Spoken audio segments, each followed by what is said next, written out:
Bueno, semos funda lehenengo astia. Pentsatzea bakoitza zuen intentsitate maila kalkuloko zenuela, eta hola ez bada gau webgunean da hola salpen guztia. Aste hontako igeriketa saioetan ja materiala erabiltzen hasiko gea. Aletak, tubua eta palak.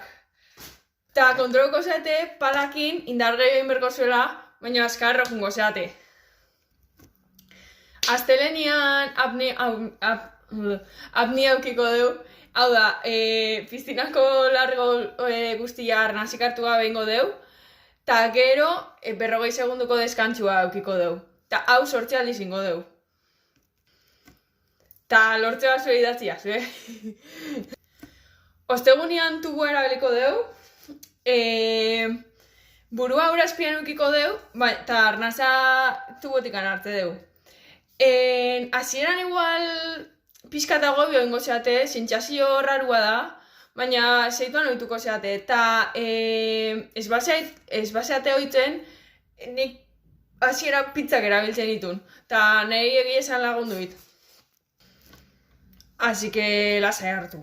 Maiteko gau, abek esan nahi dula arnasa bi aldeta hartzia, hau da, 3 brazatik behin, arnasa hartzia, burua bi aldeta ateatzen. Eta gainontzeko ariketak nola dian ez balen bakizue, azalpen guztia webgunean daude, o bestela badakazuenei pribautik idaztia, o telegrameko taldea zalantza esatia.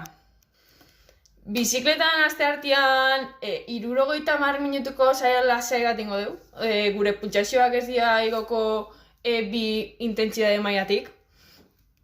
Ta igandian ordu bete eta erdiko saio ingo du da, pixka eta dapan.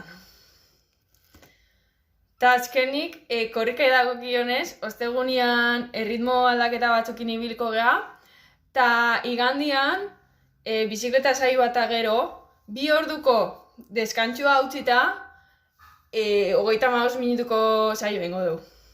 Ta hoxe da, bigarren astia. Animo eta esango jazue, ze sentsazio dazkazuen.